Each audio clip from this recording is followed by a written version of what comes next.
आपको press conference करने के लिए? तो साहब कोई पर्ची मिली है आपको प्रेस कॉन्फ्रेंस करने के लिए? साहब आप प्रेस कॉन्फ्रेंस करने वाले हैं क्या?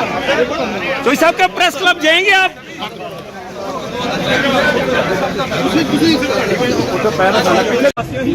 यार सानू लेके जा। चोई साहब आपकी तबीयत कैसी है? रात कहाँ पे थे? चल साहब सलाम अलैकुम यार। जहाँ ये रखे होते हैं हवालात में थे। चलो यार रास्ता दे चोई साहब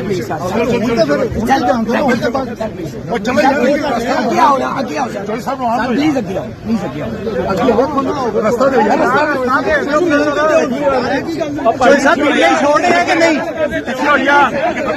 चोई साहब पीटीआई छोड़ रहे हैं कि नहीं? चोई साहब पीटीआई का हिस्सा है, पीटीआई छोड़ रहे हैं कि नहीं? पीछे हो जाओ, सुनते नहीं एक दिन हुआ हवालात में बंद रखा आपकी तबीयत ठीक नहीं है, हॉस्पिटल मुंतकिल किया जाएगा। रखा गया था। हाँ जी।